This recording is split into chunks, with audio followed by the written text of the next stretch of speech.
Motion refers to the change in position of an object over time and can be described using concepts such as displacement, velocity, acceleration, and time. Displacement is the shortest path between the initial and final positions, while velocity is the rate of change of displacement, indicating both speed and direction.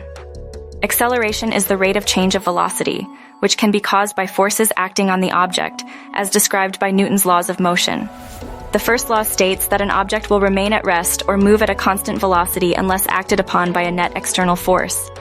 The second law quantifies this with the equation F equals sine ma, where force equals mass times acceleration. The third law asserts that for every action, there is an equal and opposite reaction. Understanding these principles allows us to predict and analyze the motion of objects, from everyday occurrences like a car driving on a road to celestial phenomena like the orbit of planets. That's all, folks. Subscribe to Speed Up Science.